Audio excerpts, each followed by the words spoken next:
By the power of caffeine. I have the power To stay awake during the filming. Alright.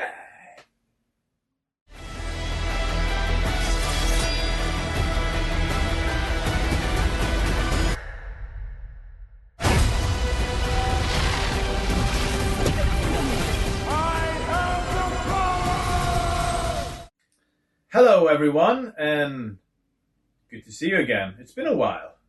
And welcome back to another episode of Ninja Coffee. So, Paul, Yes, Koho? what are we doing today? Thundercats? Alright, is there a Thundercats movie out in the cinema? No, wait. Masters of the Universe. Alright, we finally have the sequel to the Dolph Lundgren movie. Now I've been waiting all these years to see what happens after Skeletor says, like, I'll be back in the end credits. I'll be back. Well, Canon went bankrupt, but they still made a sequel. They made a sequel? But they rewrote it, They rewrote it? hired Jean-Claude Van Damme, and called it Cyborg. So there actually is a sequel. Yeah, Or rewritten sequel. script that ended up becoming the Cyborg movie with Jean-Claude Van Damme. Yeah, but that's not what we're talking about today. No. And it's not the Netflix No. show. Hell no. Fuck you, Kevin Bacon. Smith. I am, yeah. Okay. Sorry, Kevin Sorry. Bacon. Let's go. So, we're talking about... Masters of the Universe. It's been a movie in the making since 1982. Yeah. We've been waiting 44 years for this movie. Or I wasn't born in 82, but I've been waiting since I was. I was. Yeah. Yeah. It's a weird movie to see in the cinema in 2026. It feels like something you kind of gave up on, and then like, no, it's actually happening now. Yeah, it's been in development hell for years. I remember reading about it in, I think, 2008, around the hype with The Dark Knight and this beginning of MCU and everything. I remember seeing, I think, the guy who played Lionel Luthor in Smallville was cast as Skeletor at one point. Nice. And it's been shifting from studio to studio, but none of them has actually dared to... Yeah. It's been a bumpy ride, and because of the Dolph Lundgren movie also not getting commercial success, and it's probably been a risk for the studios to like gamble on He-Man. Yeah, because they've been trying to revive this franchise for years with at least 4 or 5 animated series since that. Yeah. And none of them, like, most of them have turned nostalgic for fans, but they never really managed to breathe new life into the franchise. So, all right. What was your final thoughts when the... Your final thoughts? But when the credits rolled, what was your thoughts final about thought. Yeah. Okay, yeah. It was a mixed bag for me. Yeah? I enjoyed some parts of it, and there were things that annoyed me, like really annoyed me as well. But after a day or two, having like let things sink in a little bit more, I'm more positive than I was right after we came out of the cinema. Yeah. What about you? Yeah, so I've already seen it twice. Yeah. You're doing your part. I'm doing my part. The first thought I had was like, it was a love letter to all the classic 80s science fiction fantasy movies. I was thinking Flash Gordon, I was thinking Star Wars. Yeah, it's a little bit of everything. The never-ending story. I just felt like an 8-year-old child watching my favorite franchise coming back to life. And I saw it again. I saw it once more the day after, and I sat with the same feeling. Yeah. Yeah. Nice. So So you would recommend people to go watch this? Of course. All right. If at least if you love the franchise. Yeah. So we like to do this part before anything else, so that if you're just watching the review and you're like, should I watch this or no, and you'd like to know what we thought, I would also recommend going and like giving this movie some love. In this, and it's a nice movie to watch in the cinema, in the theaters. Yeah. All right, we're gonna end up slowly stumbling into spoilers and all that stuff, but we have a system. Yeah. But from now on, beware of spoilers. Yeah. So, did the movie live up to the hype? Well, was there any hype? That's the big question. We got call! Well, there was a lot of negative buzz around the movie. Not necessarily that, oh man, this is going to suck, but like I stated, that Masters of the Universe hasn't been relevant for years. Yeah. Neither has Beastman. No. When the word about the movie started buzzing or coming out, we heard rumors about parts of the movie being set on Earth, and I was like, not again. Again. They already did that in 87, and that didn't work out well. Mm-hmm. And the next thing that kind of made me a little bit skeptic was when I heard that Jared Leto was cast as Skeletor. Joker isn't exactly his best part. Morbius is maybe even worse. Yeah. I never cared for Tron, so I don't... He's a franchise killer. Yeah. So, but all in all, Jared Leto killed it as Skeletor, I think, and for the Earth setting, it didn't overstay on Earth. No, absolutely not. So it all worked out okay-ish. Yeah. I think it was good that they stayed on Earth for a while, because it gave you time to get to know Adam. Gave you a little bit of time to let things sink in, and I like that when movies slow down a little bit and allow you to kind of get into the vibe. A lot of movies these days are just like down. You don't get time to kind of get into the mood of the movie. And this, for me, the part on Earth was really nice and good, but I struggle. This is the things that I don't like that much. I struggle with the really stupid, brain-dead humor that is so common in all these movies. Like, you have it in Star Wars. You definitely have it in every Marvel movie. And I hate that silly, goofy, like, we have to have something comedic. In every scene, we have to have, like, some comedy relief stuff. Yeah, I somewhat agree, but I still see the necessity of the humor. Doesn't mean I necessarily like it, but this movie was made for us who were kids in the 80s, but at the same time they had to try to haul in the new audience, and they are used to this kind of humor. They are the ones who... We should give they are the reason why Marvel keeps putting out 4 movies a year. But that's also like my argument would be, why not give kids today something a little bit better? Why can't we have standards anymore? I sound so old now. And that comes back to the thing where you said you needed a break. Kids today, they need to be fed. I was actually surprised by how much it slowed down at some point, and that's positive. Yeah. So I know. yeah. Kids today, like if it's not, if there's not killing or fighting or something happening every 5 seconds, they're going to be on their phone. toilet jokes. Yeah, they're going to be on their phone. Of course.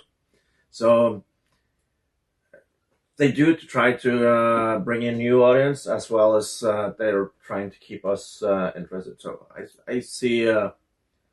But can you do both? Apparently not. Well, they can. I mean, you were satisfied. Yeah, but we loved it, but still, some of us didn't enjoy the humor. Yeah. We appreciated some parts of the movie, but didn't care that much for the humor. I have a question here. I mean, we had like a script. I think we're going off script as usual. Yeah. Do you think kids today that watch this will like it? If they just give it a chance, yeah, I think they will. Because I was thinking, hey, also taking everything into account with the jokes, the humor, and all of the stuff, and I was like, this is some of the same like things that you would see in Star Wars movies today, and you would see some of the same kind of vibe in Marvel movies. And I'm like, okay, so if you're a fan of Star Wars, Marvel, fantasy, something grand and epic that you want to see, I think this is a cool thing to go and watch, because it's not a new Marvel movie and it's not a new Star Wars movie. So that in itself would be, I would say that's a good reason for kids today to go and watch this, because it's something new in that aspect. It's not new, but it's new to them. I think right now we are the only ones watching it. Yeah, the probably. 80s kids, the late 70s and 80s kids. We are the ones watching it, and we are rewatching it over and over again to just make the sales. But if we also can spread the word, go watch this movie, kids. I think there's a chance to bring life to the movie, and I know that the studio has already taken in consideration that this movie won't make the numbers in the theaters. Yeah. Because it's basically a Prime movie that has a limited. So it might kind of get another boost when it comes to streaming. That's what they are waiting for. So they now they're just pushing the name out there, and hoping for the best. Yeah, but preparing for giving it another go in streaming. Yeah, I get that. They did that with the Christmas movie we reviewed years ago. Not years ago. Red One. Yeah. How did that do on streaming? Do you know? I'm not sure. Me neither. No. But, yeah. All right.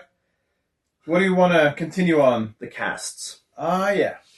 How did you feel about the casting choices? I really enjoyed the guy playing He-Man. I don't know his name. I've never seen him in a movie before. Nicholas Galitzine. Nicholas Skeletor? What? What? Galitzine. Galitzine. Okay. Nicholas Galitzine. Cheat. Yeah. Don't look over here. All right. I thought he worked really well as He-Man. What about you? How about as Adam? Both. Yeah. Even though I was stuck light years away on Earth, I never stopped trying to get back home. Everything changed since you left. It's all gone. I would have liked... there are some things with like the Adam character I felt was a bit incomplete. I'll just throw it out now because I might forget it later. When he's on Earth, I got some Superman vibes, like as he's crashing into Earth, like Clark, and then Clark grows up with the Kent. What happened to like Adam from he lands till we see him again as an adult? Like, did he grow up in the streets? He was adopted by the Glens. Who the hell are the Glens? I don't know, but it says in his name tag Adam Glenn. Adam Glenn? Yeah, like, did he end up in like the Glen Farm? Glen Farm, an orphanage named Glens. Yeah, so I know that we shouldn't like spend too much time on all the origin stuff, but it would have been nice just a line or one scene or whatever. What didn't you think that was a little bit strange? I didn't think much of it. Okay, I just wanted them to get to the He-Man part. I wanted them to get to Eternia. But yeah, I liked him as both Adam and He-Man. the Adam part, I didn't mind that much. There was something missing with He-Man, and that was, I feel, when Adam becomes He-Man in the animated shows, He-Man is a much more serious character. He is. But he didn't change. He didn't change personalities here. So he was more, and that was the same mistake they did with the Batman with Robert Pattinson. He didn't. He was the same mopey guy. He was just Batman all the time. Yeah. He was never Bruce Wayne in the movie. He didn't find his footing as He-Man, but maybe that's something we will see further down the road. I thought about this, but I thought about it in a different way. I was like, they're finally going a different route with this whole thing, because like you always wonder, like, okay, Prince Adam looks exactly the same as He-Man. Why is it that it's the same with Clark Kent and Superman, right? So he's like, okay, so I change, I'm like bare-chested, and now no one recognizes me because I'm so badass and macho. But it's the muscles and the tan that just takes the... Well, not in the 83 ones. Yeah. I mean, in the cartoon from 83, he looks exactly the same. I know, I'm just kidding. Yeah, in the 2002 version, I get it, because he's a lot smaller. He actually looks different. As when But he did the same thing in this movie. You could see when he turned into... But he was pretty bulky. Yeah, I know. And his face is exactly the same. But I was like, okay, so we just don't give a crap about him being the same, and people will know that it's Adam. They even joke and about it. And they joke about it towards the end, and like everybody knows that he's He-Man, and it's just him like being uncomfortable changing into He-Man in front of anyone else. Yeah. And I like that. It was like, yeah, because it worked maybe in 83, but it's a little bit silly that nobody recognizes him. So here, I felt they actually finally, in a very discreet way, addressed that problem. Yeah. I don't know. Did you think about that? Yeah, no, I agree. I agree. So, how about Camila Mendes as Tila? In the beginning, when they were kids, I was a bit worried that Tila was going to be the same Tila and have the same amount of, she completely took over the Kevin Bacon show. Smith. That guy. Yeah. And I was afraid we were going to go into the same direction. Yeah. Because when they're kids, Tila is like way more competent and more badass than Adam. But that completely works, because Adam is supposed to be like this puny, scared little kid. He always runs away, and then He-Man. True. He comes to save the day, so yeah. But I was just like, is this foreshadowing of Tila being our hero and saving He-Man in every like scene in the future? But that didn't happen. No. And because Tila didn't end up becoming this overpowered super boss girl, I thought she had a way better character. She stood her ground. She was really like competent. She seemed like she was the leader of the whatever resistance, partially the leader of that group, or like very competent member of the resistance. Yeah. And we had like the story with her and Man-at-Arms, and she's like taking care of her old man. But I wish they had done more about that storyline. They could have like given us a little bit more. That didn't go anywhere, I felt. The movie already dragged out, according to many people. Yeah, because it's 2 hours and 15 minutes. Something like that. I didn't really feel the runtime. No. No, I like Tila. Yeah. She was really good, and me too. And Camila Mendes played the role really well. I've crushed at her since Riverdale. So. Yeah. Yeah, she was really good. She was good. She was strong. She was stunning. She was And she was strong in a cool way, where you don't need to have one strong character being strong, because and you know she had been training since she was a little kid, so there was enough story to cover. Yeah, and she's the daughter of Man-at-Arms, so of course she's very badass. Speaking of Man-at-Arms, Idris Elba. Idris Elba was good as Man-at-Arms, but I didn't like what they did to his character, and I didn't mind I didn't mind that he was a broken character, but I felt he should have gotten more screen time. He should have gotten more of a redemption arc. Yeah. So now we're not just talking about the casting, we're also going into the characters properly. But like, what did you think? I think he was perfect cast as But Man wait at a Arms. minute, the Man at Arms is not a he's a white character. Blah blah Yeah, blah. but That's a whole discussion itself. thinking of today's actors, there's actually no one I could picture doing a better job as Man at Arms. What about Liam Neeson? Yeah, Maybe. No, I agree. Idris Elba did a great job, and I don't mind. You took Adam. I'm going to find him. Yeah, he was really good. But what did you think about him moping around and being depressed and drunk the whole movie? Spoilers, sorry. You mean drunken? Yeah, drunken instead of Duncan. Yeah, that was really good. Yeah, that was one of the jokes I enjoyed.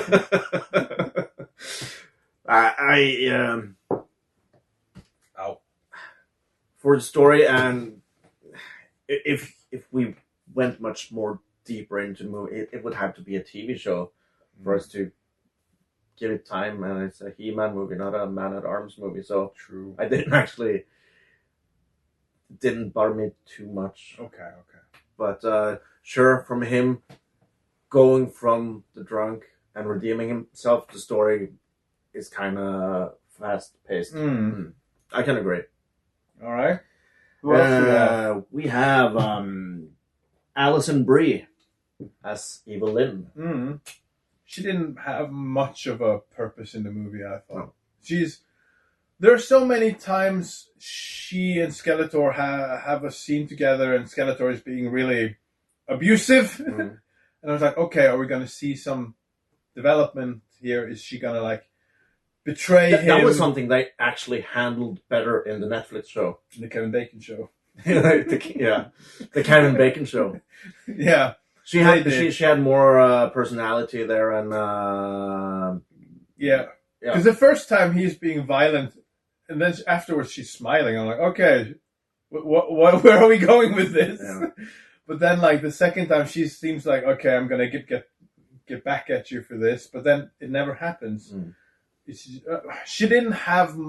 I felt she did a good job, but the character didn't have that much purpose. Am I wrong?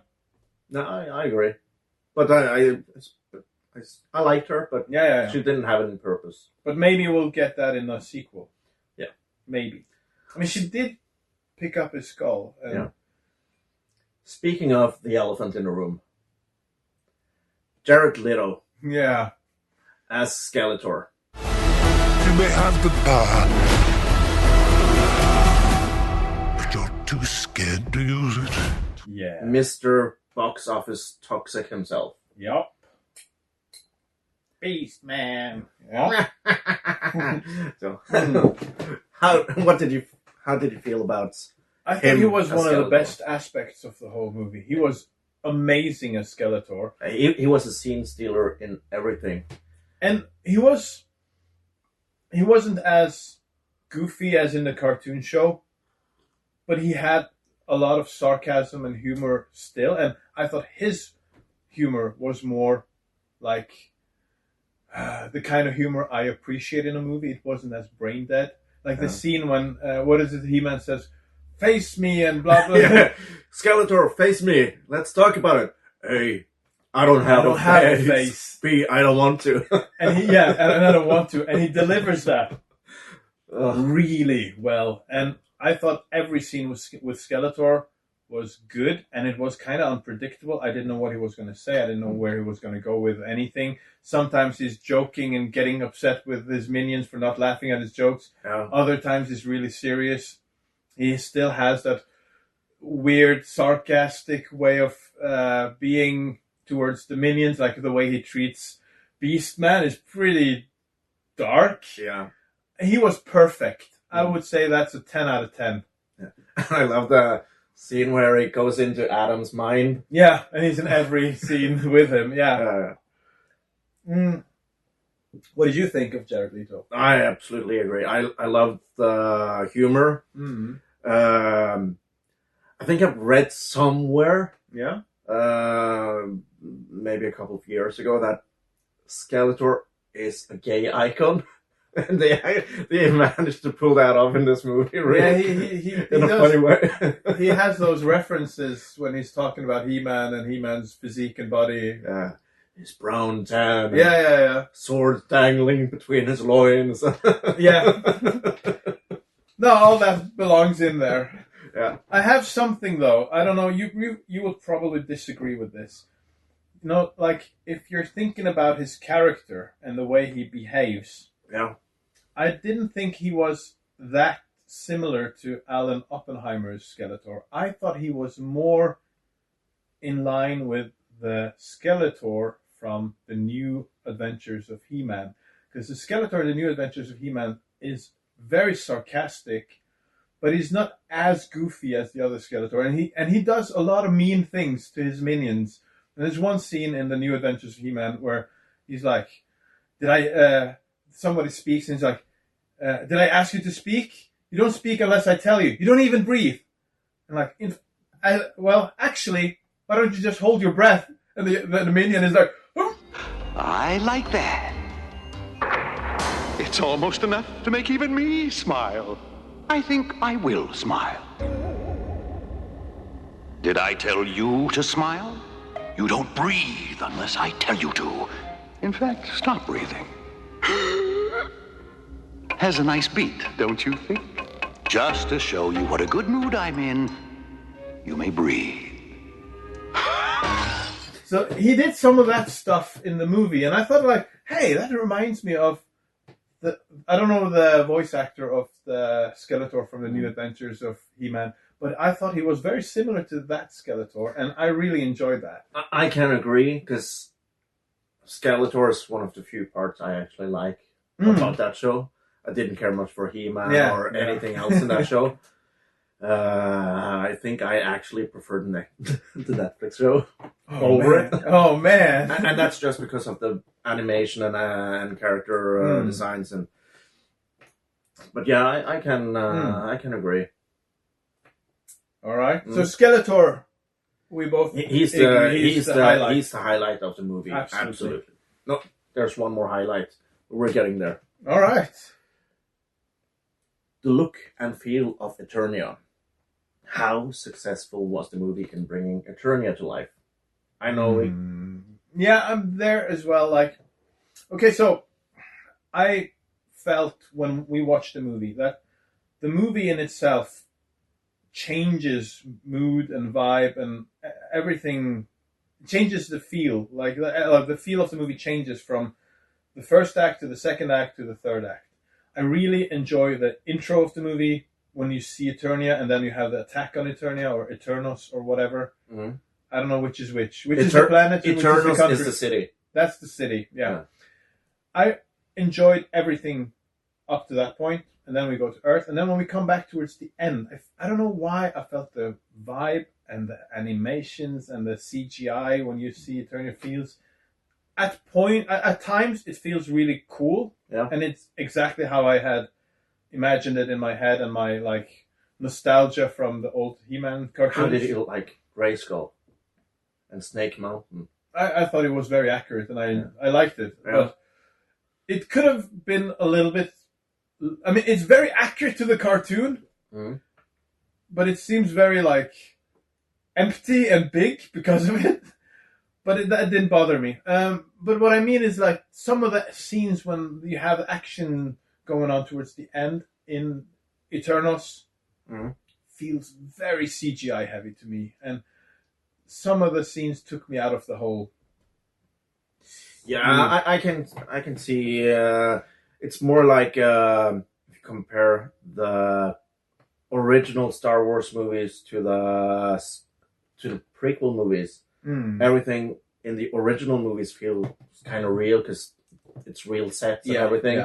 And prequels and sequels, everything is CGI. So it's basically the same thing. But that's been the standard for science fiction. And I don't like it that's going to be our new standard. No, but it has been since the late 90s. True, but some of these scenes towards the end, and the fight scene at times between Skeletor and He-Man, I felt like, didn't I watch this fan-made AI movie on YouTube already? The scene on the bridge, that was Thor Ragnarok. Yeah, that was Thor Ragnarok, and I felt when He-Man and Skeletor is fighting and he's punching him, slowing down and going fast. And that was also Thor Love and Thunder. I never saw that, but like, I felt it looked very, not just CGI, but it looked like a fan-made AI.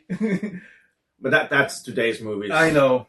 I think both of us like or prefer practical effects. Absolutely. But for world building today, it's almost impossible without all the CGI, and I think they rush things to make it look, it looks cheap because they rush things because they have production. Like back in the days, they didn't have due dates, so they took more time to. A movie could be in development for years before it was actually finished. But now it has to be. You have to reach that day, so we can make reach summer, the summer season or Christmas season or whatever. Sure. What did you think about the sets and and Eternals and Eternia and everything, the look of the world? I thought it looked stunning, but of course CGI. But I still liked it for what it was. Yeah. All right. Let me see. Supporting characters. Fisto! He fists people. He fists people. And they went there. You've probably seen the meme with like the comic strip with Fisto and He-Man. Yeah. And they totally did that. Yeah. I fisted too hard, He-Man. yeah. Fisto fists people and they don't even hold back on that, on the jokes there. And Ram Man. Yeah. Yeah. Well, who else did we have? We had Ram Man, Fisto, Trapjaw. Trapjaw was amazing. Yeah. And of all he looks a little bit. He looks cartoony. He's supposed to be. But he looked really good. Mm-hmm. And I loved the fight between him and Duncan in the beginning of the movie. And that's what I mean. I thought they were going to have a cooler fight towards the end. Yeah. That went a little bit too fast for my taste, but it's still good. I'm still content, but the first fight was really good. That's probably my favorite fight in the movie. Some fight scenes, and I had the same problems with some of the fight scenes in Mortal Kombat 2. Hopefully a future review. Some scenes are choreographed so fast and you speed through everything, so I don't get to feel like that I'm worried about the heroes. I don't get into how is the fight gonna go? But the first fight, you really feel Duncan has to use everything he knows and all his skills to kind of keep up with Trapjaw. That was really well made. And that was maybe what I felt was missing with the Skeletor and He-Man fight. I wasn't really worried about He-Man at that point. No. Just nitpicking. Oh, I agree.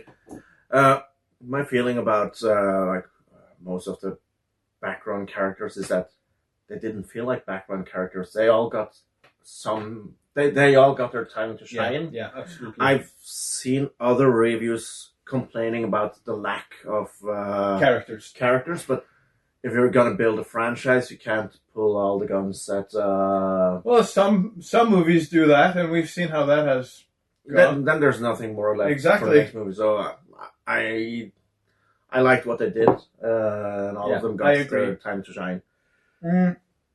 What about Beastman? What did you think of him and when they were on Earth and hunting down He-Man? That was cool. That was amazing. Yeah. And I was thinking hey, what's going on? No, we'll get to the music and all the retro but stuff. They played that. They did. That was actually good timing. I wasn't thinking about that, but that song plays at the perfect time. No, but I was like, hey, so Beastman, is he Sabretooth's cousin? No. I thought he was his design was a little bit like Sabretooth at times from Marvel, but he looked so and cool. on Earth, he was mute, so it was like, oh no, did they do Sabretooth again? Ah, yeah. But then when he speaks when he comes back. yeah, No, he was really good. So, like, for example, when he's fighting T-Line, he's hunting them down. That's also, like, good pacing when you're doing a fight scene. Same with He-Man or Adam fighting Trapjaw. I really like the fights in this movie, for the most part, are really good. speaking of that scene, On the when bridge. Adam turns into He-Man for the first time, That was how awesome. did you feel? Oh, I had goosebumps. Even He-Man got goosebumps. Goosebumps, that's true. This is a movie made for us in many ways. Yeah, absolutely. All right. So Moving on. Moving on. Music, nostalgia, and Easter eggs. You didn't have more on Ram Man and Fisto? Nah, Yeah. we're good. We're good. Okay. Did the movie do a good job balancing nostalgia with telling its own story? Are we on music or on the... Both. Yeah, both. I mean, it throws in a lot of stuff to hook in the old crowd like us with nostalgia. Yeah. The music, the references, what's going on. What's going on, and the laughing meme. Yeah, all that stuff was cool. I thought it did a really good job, and the music, score, and Come on, Brian May from Exactly. Queen. I didn't know that. Electric guitar. That was yeah. That gives you the right 80s feel. That's what gave it the. When I said Flash Gordon in the beginning, the music score, just using like Brian May on L guitar, that brought me back to Flash Gordon, because Queen had the whole soundtrack to that movie. And I had this weird feeling when the music was playing in some of the scenes. Like, first time I was like, oh, this is strange. This sounds like something I feel I've heard before. Mm-hmm.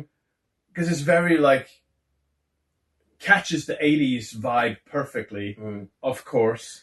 But then, like, The score with the colors and everything was perfect. But then, like, already halfway into the movie, I'm like, yeah, this is catchy.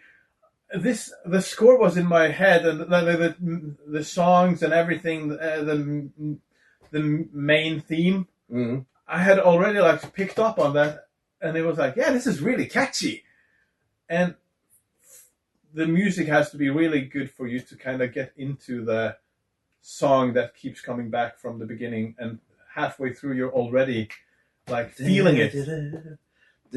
Yeah, exactly. So if the score sucks, you don't get that feeling. No. That was really perfect. But there was one more Easter egg. Big Easter egg. There's more? From 87. Oh. From 87. With Dolph Lundgren. Oh, Dolph Lundgren! How could we forget Dolph Lundgren? That was also one of my favorite things of the whole movie. Yeah. You go. So we have Adam. This is before he finds the sword and his way back to Eternia. He's at the gym and he's like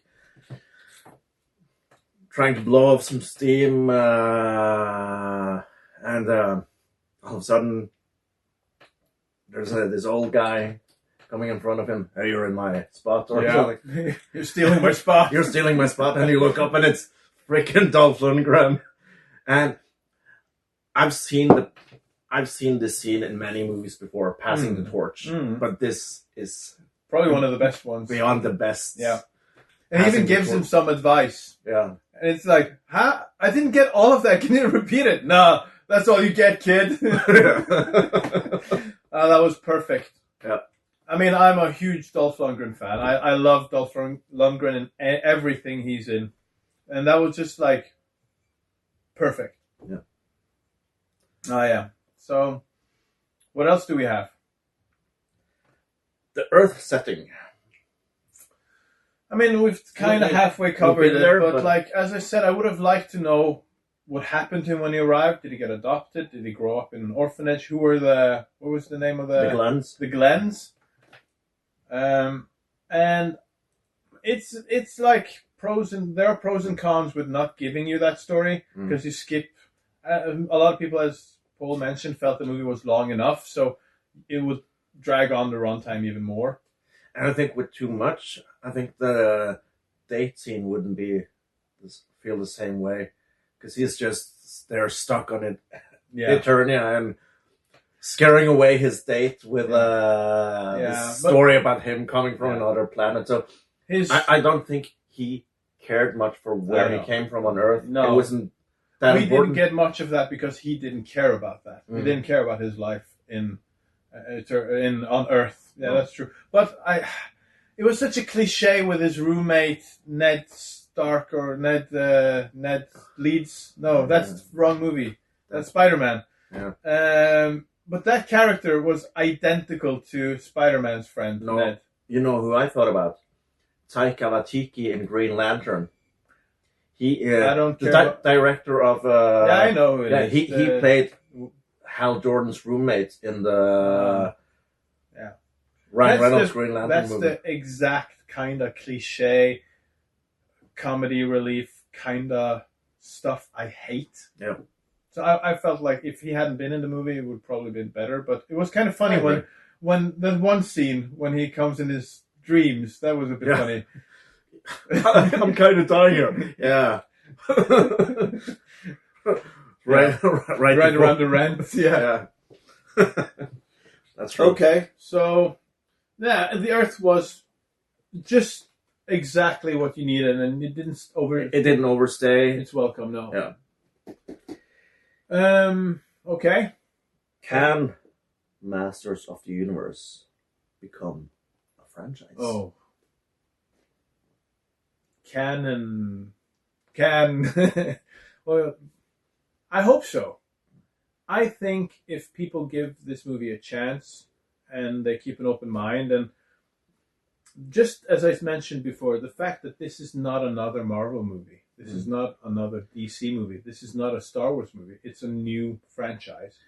And it's a good movie, it's a well done movie. It has some pros. I mean, there are some things that are good and some things it could have done better, but all in all, it's a very fun movie. So I hope so. I don't know if it can. I just think it should, and based on this movie alone, I think it deserves it. What about you? Well, in a world where Marvel and Star Wars is struggling with the way Disney is treating them, and DC is still trying to find its new footing with the reboot, I think this is fresh. Like you said, the humor is nothing new. Same, yeah. But it's a fresh start, a new franchise that, maybe it's the franchise we need now, when everything is just the same thing over and over again. And I think this is one of those cases where if we get another movie, it's probably going to find more of its own identity, and maybe it doesn't have to lean in so much into neither nostalgia nor the Marvel-like humor. Maybe it'll find its own thing.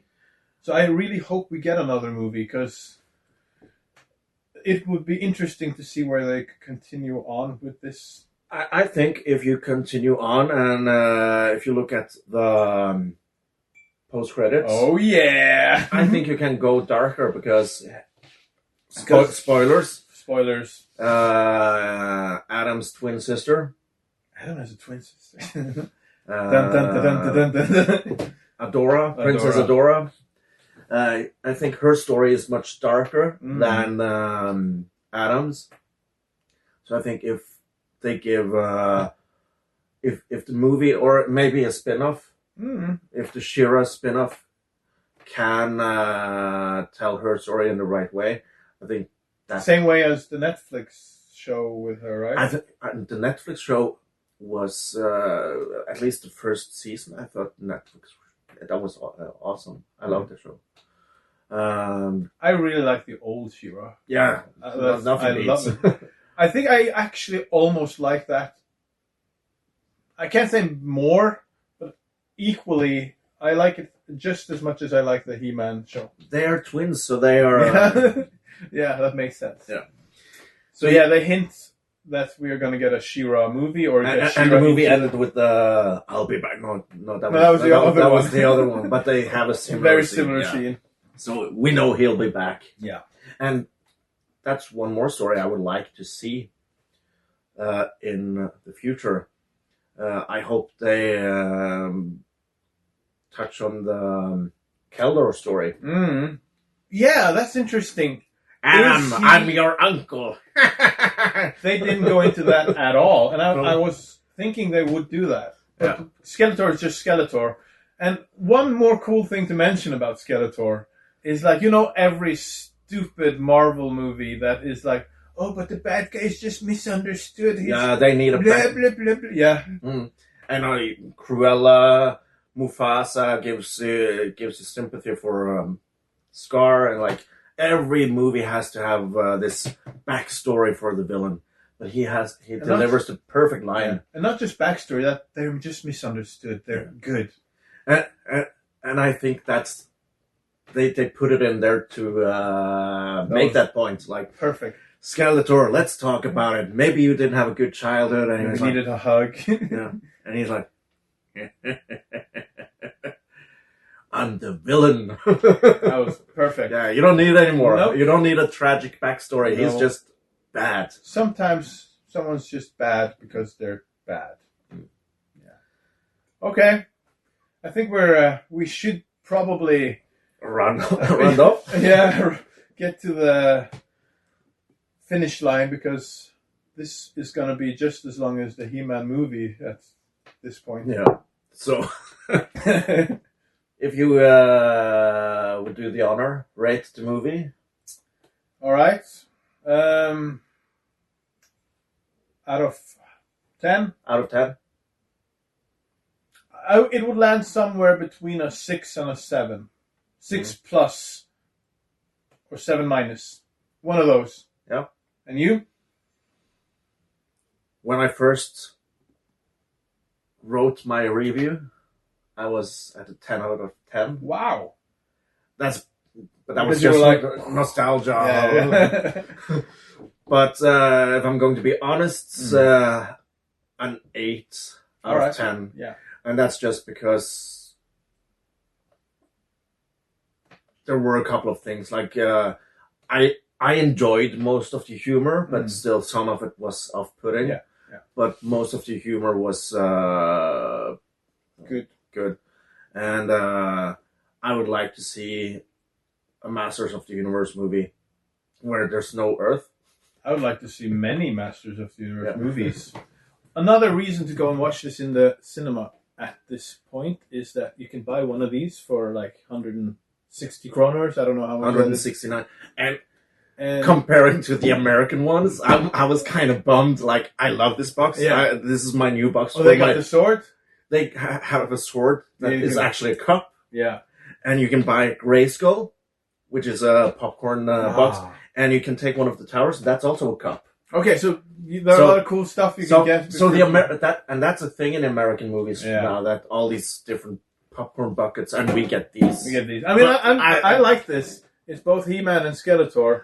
And I use this for my protein powder, so I can look like He-Man. Yeah. Good. All right, guys. I think we should. I think that's all we have. Yeah. And in today's episode, we learned that even though things drag out like this episode did, it can still be a lot of fun. Yeah. At least for us. Yeah. We're back. Finally. Yes. All right. Thanks for watching, if you're still here. And just go watch the movie. I think it's going to be the best summer box office movie we're going to get this year. I agree. And we have Supergirl and Spider-Man. We'll get to those, hopefully. Yeah. Okay. But I don't think any of them will beat this movie. I don't think so either. Take care, and as always, shaka kapow! Until next time. I'm out. There you go. Cheers. Cheers.